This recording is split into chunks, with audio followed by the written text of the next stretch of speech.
बच्चों का पालन ऐसे करो कि आपके बच्चे अपने बच्चों को आपकी कहानी बहुत ही गर्व से सुनाएं। हेलो दोस्तों, स्वागत है आपका मेरे यूट्यूब चैनल पे। तो आज हम लोग बात करने वाले हैं कि अपने बच्चे को काबिल बनाने के सबसे बड़े रहस्य के बारे में। और प्लीज़ मेरे वीडियो को एंड तक देखिएगा, मेरे चैनल को लाइक कीजिएगा, सब्सक्राइब कीजिएगा। ऐसा आपको टिप्स बताऊंगी कि आप हिल के रह जाओगे। अभिमन्यु पता है आपको, अभिमन्यु को अपनी माँ के गर्भ से ही पता था कि चक्र को कैसे भेदना है। आप समझ सकते हैं ना कि गुड वे ऑफ पेरेंटिंग क्या होती है। उसने माँ के गर्भ में ही ये चीज़ सीख ली थी। अगर मैं प्रहलाद की बात करूँ तो प्रहलाद जो है उसने 5 साल के अंदर ही सारे शास्त्र का ज्ञान कर लिया था। और इसलिए उसकी बहन होलिका को आग में ना जलने का वरदान होने के बाद भी, होलिका तो जल गई लेकिन प्रहलाद नहीं जला, क्योंकि उसे पूरे शास्त्र का ज्ञान था। Parents are the looking glass for their children. जो पेरेंट्स होते हैं ना, वो अपने बच्चों के लिए एक आईना होते हैं। बच्चे वही करते हैं जो उनके पेरेंट्स करते हैं, वो कभी भी उससे अलग कुछ नहीं करेंगे। तो इसलिए पेरेंट्स को हमेशा एक ऐसा इन्वायरमेंट रखना चाहिए, एक ऐसा पॉजिटिव इन्वायरमेंट क्रिएट करके रखना चाहिए कि बच्चे आपके अच्छी चीज़ें ग्रास्प करें। अब आप देखिए, 1 साल तक बच्चे को हम लोग बोलते हैं बेटा चलो बोलो, चलो बोलो, उठो चलो बोलो। लेकिन जैसे ही वो बच्चा बड़ा होता है फिर हम क्या बोलने लगते हैं, चुप बैठ जा, आजा चुप बैठ जा। तो बच्चे को ये मत सिखाओ कि उसे क्या सोचना है, बच्चे को ये सिखाओ कि कैसे सोचना है। Don't stop your children in thinking and don't direct your children what to think. उनको ये नहीं सिखाना है। तो ये आपका सबसे बड़ा टिप है। उसके बाद देखिए, जनरली क्या होता है कि अगर आप अपने बच्चे पे ध्यान नहीं दे रहे हैं, बैड अगर आपकी पेरेंटिंग हो गई ना, बैड कंडीशनिंग हो गई, तो उससे क्या होगा, आपका बच्चा जो है वो रूड हो जाता है, वो बिल्कुल ही सिक्रेटिव हो जाता है, आर्ग्यूमेंटेटिव हो जाता है, बिल्कुल रिजिड हो जाता है, ज़िद्दी हो जाता है, डिसिप्लिन कम हो जाता है, बैड बिहेवियर करने लगता है, रिलेटिव्स के सामने चिल्लाने लगता है, लाउड वॉइस में आपसे बात करने लगता है। वो सब क्या है, वो बच्चे की गलती नहीं है, वो आपकी बैड वे ऑफ पेरेंटिंग हो सकती है। वो उसका कहीं ना कहीं ये हो सकता है कि उसको कोई बुली कर रहा हो, या एक अच्छा इन्वायरमेंट उसके आसपास में, स्कूल में या घर में कहीं पे ना हो, उसके कारण वो बच्चा वैसे बिहेव करने लगता है। और आप बच्चे जो होते हैं ना, वो बड़ों की बातों को कॉपी करने में अच्छे होते हैं, ना कि सुनने में अच्छे होते हैं। They are very good at copying their elders. और देखिए, आपको मैं 3 F बताती हूँ जिससे कि आपके बच्चे पे अगर आप अप्लाई करोगे ना, आपका बच्चा बिल्कुल सही से बिहेव करेगा। पहला है फर्म। हमेशा अगर आपने कोई डिसीजन ले लिया है तो अपने बच्चे के लिए, तो आप उस पर फर्म रहिए, रिजिड रहिए, उसको चेंज मत कीजिए बार बार, अगर उसके वेलनेस के लिए है तो। सेकंड होता है आपका फेयर। अपने बच्चे के साथ फेयर रहिए। जहाँ उसे पनिशमेंट देना है, उसने गलती की है तो पनिश कीजिए, बिना मतलब कि उस पर हमेशा येलिंग मत कीजिए, शाउट मत कीजिए। उससे क्या होगा, बच्चे में एक इरिटेशन डेवलप हो जाएगा, वो चिड़चिड़ा हो जाएगा, एंजाइटी इश्यूज़ बढ़ेंगी। थर्ड होता है फ्रेंडली। अगर आपने कभी उसको पनिश कर भी दिया है तो बच्चे को ये नहीं लगे कोई बिल्कुल इमोशनल ब्रेकडाउन हो गया है, वो एक नॉर्मल रिलेशन में आपके साथ एज अ फ्रेंड्स रहे, कि अगर आपने उसको पनिशमेंट दे भी दिया है तो वो उस चीज़ को मैनेज कर पाए। अब देखिए, इसके बाद क्या है कि आपकी 4 टाइप की पेरेंटिंग होती है दोस्तों। पहला होता है अथॉरिटेरियन। एक पेरेंट्स जो होते हैं अथॉरिटी की तरह काम करने लगते हैं। मैंने ये बोला है, तुझे ये करना है, मैंने ये ऑर्डर दिया है, तुझे ये करना पड़ेगा, तुझे ऐसे उठना है, इसके साथ नहीं बैठना है, ये नहीं करना है, वो मत कर। मतलब बच्चे को हमेशा ना वो पेरेंट्स प्रेशर देते रहते हैं, कहीं ना कहीं एक अथॉरिटी की तरह, बॉस की तरह काम करने लगते हैं, जैसा हमारे बचपन में होता था। क्योंकि हमारे बचपन में भी अथॉरिटेरियन टाइप की पेरेंटिंग होती थी। बट अब क्या है, अब उस टाइप की पेरेंटिंग बिल्कुल नहीं होती है। That is very bad for your children. और सेकंड पेरेंटिंग क्या है आपकी, डेमोक्रेटिक पेरेंटिंग, जो कि आजकल हम लोग सब लोग फॉलो करते हैं। मेरी 2 साल की बेटी है, मैं उस पर डेमोक्रेटिक पेरेंटिंग फॉलो करती हूँ। हम लोग ऐसा एक माहौल रखते हैं कि जहाँ पे वो आए, मैं उससे क्वेश्चंस पूछ रही हूँ, वो अपनी स्कूल की बातें बता रही है, वो बताती है, she is very small but she shares everything with me. वो बताती है मुझे, इसने मुझे ये बोला, मैम ने ये बोला, ये हुआ, because I have developed a friendly relation with her. It doesn't mean कि मैं उसको डांटती नहीं हूँ या मारती नहीं हूँ या ऐसा कुछ नहीं है। बट हाँ, अननेसेसरली हमेशा उस पर येल नहीं करती हूँ, चिल्लाती नहीं हूँ कभी भी। हमेशा उसे एक सॉफ्टली बात करती हूँ, उसे सॉफ्ट स्पोकन मैंने बनाया हुआ है। तो ये होता है democratic kind of parenting. Third होता है आपका परमेसिव। तुझे जो लेना है ले ले। माँ बाप के पास बहुत पैसे हैं, माँ बाप दोनों कमा रहे हैं, अब क्या करें, बच्चे ने जो मांगा बस माँ बाप ने आसानी से दे दिया, तो वो होता है परमेसिव काइंड ऑफ पेरेंटिंग। आईफोन मांगा, आईफोन दे दिया, आपने वीडियो गेम बच्चे ने आपके मांगा, वो आपने दे दिया, बड़ा टेडी मांगा आपने दे दिया, कुछ भी मांग रहा है बच्चा आप दे रहे हो, चॉकलेट्स दे रहे हो बहुत सारी, उससे क्या है बच्चे में मनी वैल्यू नहीं रहेगी, बच्चे को किसी चीज़ की वैल्यू नहीं समझ में आएगी, बच्चे को किसी चीज़ की एक्साइटमेंट नहीं रहेगी, वो छोटी छोटी चीज़ों की जो एक्साइटमेंट रहती है।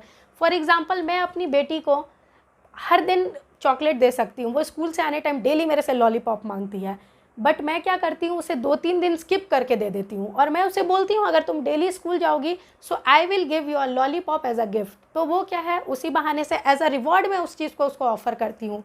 तबकि लॉलीपॉप ऐसी कोई बड़ी चीज़ नहीं है, मैं चाहूँ तो उसको बहुत सारी दे सकती हूँ, बट उस चीज़ को मैं एज अ रिवॉर्ड उसे देती हूँ कि अगर तुम स्कूल जाओगी तो मैं तुम्हें एक लॉलीपॉप दूँगी, so she will go school, she will feel like she is earning that lollipop.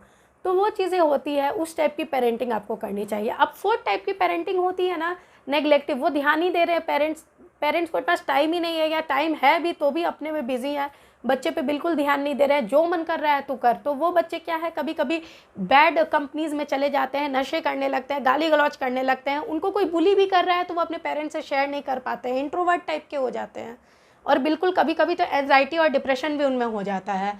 तो उस टाइप की पेरेंटिंग तो सबसे गलत है। मैं यही सजेस्ट करती हूँ कि डेमोक्रेटिक काइंड ऑफ जो पेरेंटिंग होती है वो आपकी सबसे अच्छी पेरेंटिंग होती है। उसमें क्या है कि बच्चे में एक फ्रेंडली माहौल क्रिएट हो जाता है, बच्चा आपसे सब कुछ शेयर करता है, कुछ सीक्रेटिव रख ही नहीं पाता है। अगर आप बहुत ज़्यादा डांट रहे हो ना तो भी ये है कि बच्चा बहुत डर जाता है, फिर आपसे धीरे धीरे करके छुपाने लगता है सब कुछ। मैं आपको ऐसी टिप्स बताऊंगी ना, आपको मैं पेरेंटिंग की सबसे बेस्ट कंडीशनिंग की टिप्स बताती हूँ। पहला है questioning. Questioning is the beginning of intelligence. आपका बच्चा वट एवर ही और she is asking, let him ask anything और एवरीथिंग शी शुड आस्क। क्योंकि आप जितना आपके बच्चे के ब्रेन में प्रेशर क्रिएट होगा ना क्वेश्चन पूछने का, उतना उसमें क्यूरियोसिटी बढ़ेगी, वो क्वेश्चन पूछेगा, उसकी लर्निंग एबिलिटी बढ़ेगी, वो ऑब्जर्व करना चीज़ों को सीखेगा, वो बहुत चीज़ों को ऑब्जर्व कर लेगा। आपको विश्वास नहीं होगा, मेरी बेटी 2-3 साल की है, उसने बहुत चीज़ों को ऑब्जर्व कर लिया है। वो बहुत ऐसी ऐसी चीज़ें बोलती हैं जो कि मुझे खुद भी लगता है कि इसे कैसे पता है। फॉर एग्जांपल बाहर बारिश हो रही है या फिर एक्सीडेंट हो गया, mamma she is observing everything, she is asking me everything, she ask everything, she इतना उसने क्वेश्चन पूछा और हम लोग सब क्वेश्चन का आंसर देते हैं। किसी भी क्वेश्चन को ना आप सिली नहीं समझिए, क्योंकि बच्चा है ना, बच्चा बहुत क्यूरियोसिटी होती है उसके अंदर, बहुत ज़्यादा उससे जानने की इच्छुक होती है। तो उसके सारे क्वेश्चन को आंसर कीजिए। क्वेश्चनिंग सबसे अच्छा तरीका है आपके बच्चे में लर्निंग स्किल डेवलप करने का, या फिर उससे आपकी एक फ्रेंडली रिलेशनशिप डेवलप हो जाती है। डांटिए नहीं बात बात पे। सेकंड आपका हो जाता है होलिस्टिक ग्रोथ। आप अपने बच्चे को ये मत कीजिए कि शाम जैसे ही हो वैसे फ़ोन दे दिया शॉर्ट्स देखने के लिए, पतली कमरिया मुरे हाय हाय, वो सबसे सबसे ख़राब चीज़ है। अभी क्या हो रहा है कि 10 आउट ऑफ 5 बच्चे में जो है ना आँख में ब्लिंकिंग की प्रॉब्लम हो रही है, ब्लिंक करते रहते हैं आँखों को बार बार। क्यों करते हैं? क्योंकि कंटिन्यूअस मोबाइल देख रहे हैं, कंटिन्यूअस शॉर्ट्स देख रहे हैं, उसमें कंटेंट पे कोई भी फ़िल्टर नहीं लगा है, नॉन प्रोडक्टिव चीज़ देख रहे हैं। उससे क्या हो रहा है कि बच्चा का ब्रेन कन्फ्यूज़ होते जा रहा है। एक टाइम फिक्स कर दीजिए कि तुम थोड़ा सा टीवी देख लो, टीवी तो फिर भी बिग स्क्रीन है वो देखने दीजिए, बट फ़ोन बिल्कुल मत देखने दीजिए। और उसके होलिस्टिक ग्रोथ पे ध्यान दीजिए। जैसे शाम हो उसको आधे घंटे 1 घंटे बाहर ले जाइए, प्लेग्राउंड ले जाइए, उसे धूल मिट्टी में थोड़ा खेलने दीजिए, थोड़ा लीडरशिप स्किल्स डेवलप करने दीजिए, थोड़ा इंटरपर्सनल स्किल डेवलप करने दीजिए। सोशली बिहेव करना सीखेगा, वो शेयर करना सीखेगा, वो सब कुछ दूसरे बच्चों को देख के ही सीखेगा। अगर घर में बैठे रहेगा, फ़ोन देखते रहेगा या वीडियो गेम, तो कभी नहीं सीखेगा। थर्ड चीज़ है आपका कि उसको अच्छी अच्छी स्टोरीज़ पढ़ाइए, मोटिवेशनल स्टोरीज़ पढ़ाइए। आप खुद बैठ के पढ़ाइए, ये नहीं है कि आप डिक्टेट करके चल दिए, वैसा नहीं होता है। आपको उसके साथ लगना पड़ेगा, बैठिए, उसको मोरल ऑफ द स्टोरी बताइए, उसको लाइफ एग्जांपल्स दीजिए। उससे क्या है कि बच्चे में एक रीडिंग स्किल भी डेवलप हो जाएगी। फोर्थ आपका होता है उसके LSRW पे ज़रूर ध्यान दें। L से होता है आपका लर्निंग, उसकी लर्निंग एबिलिटीज़ पे ध्यान दें, स्पीकिंग एबिलिटीज़ पे ध्यान दें, रीडिंग एबिलिटीज़ पे ध्यान दें, और राइटिंग पे तो बिल्कुल ही बहुत ज़्यादा ध्यान दें। अगर ये सब आपके बच्चों में सब कुछ पावर पैक है ना, तो आपके बच्चे को कोई भी सक्सेसफुल होने से रोक नहीं पाएगा। उसको काबिल बनना तो लिखा ही हुआ है, क्योंकि उसके अंदर ये चारों स्किल्स हैं, तो ये होना बहुत ज़रूरी है। फिफ्थ होता है आपका बजटिंग। अगर मान लीजिए आपके बच्चे, जैसे मेरी भी बच्ची है या किसी के भी बच्चे कभी कभी ज़िद कर देते हैं, मुझे ये चाहिए, मुझे ये टॉय चाहिए, मुझे ये वीडियो गेम चाहिए, ये ऑटोमेटेड गेम तो मुझे चाहिए ही चाहिए, पैर पटकने लगते हैं।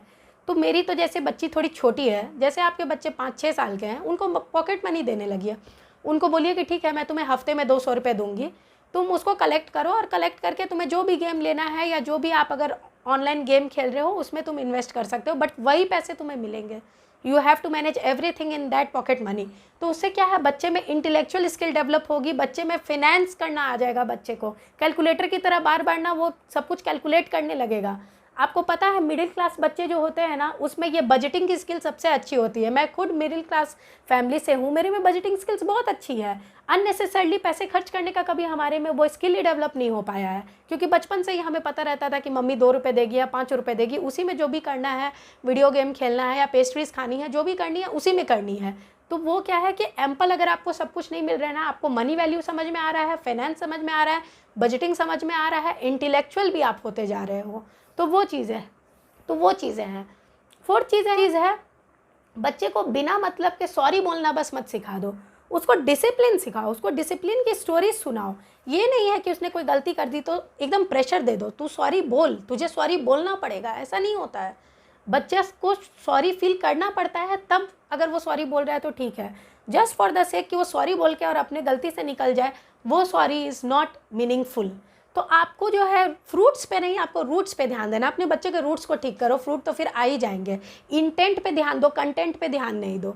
और बच्चे को कभी भी ना बाहर में पब्लिकली नहीं कुछ भी बोलो, क्रिटिसाइज़ नहीं करो। अगर कुछ बोलना है, कुछ उसने गलती की है तो आप पर्सनली उसको बोलो। तो ये सब चीज़ें हैं दोस्तों। इसके बाद आप उसको कोई भी चीज़ ईजिली मत दे दो कि ठीक है आपके पास पैसा है। आज की डेट में बहुत सारे पेरेंट्स होते हैं, बोलते हैं अरे हम लोग दोनों अर्न कर रहे हैं, हम लोग तो पैसे कमा रहे हैं, कितना ईजी है, हम लोग दे देते हैं, क्या हो जाएगा अगर थोड़ा बहुत दे ही दिया बच्चे को, होगा तो कुछ नहीं। लेकिन कुछ चीज़ें आप ऐसी भी होंगी ना जो आप अपने बच्चे को नहीं दे पाओगे।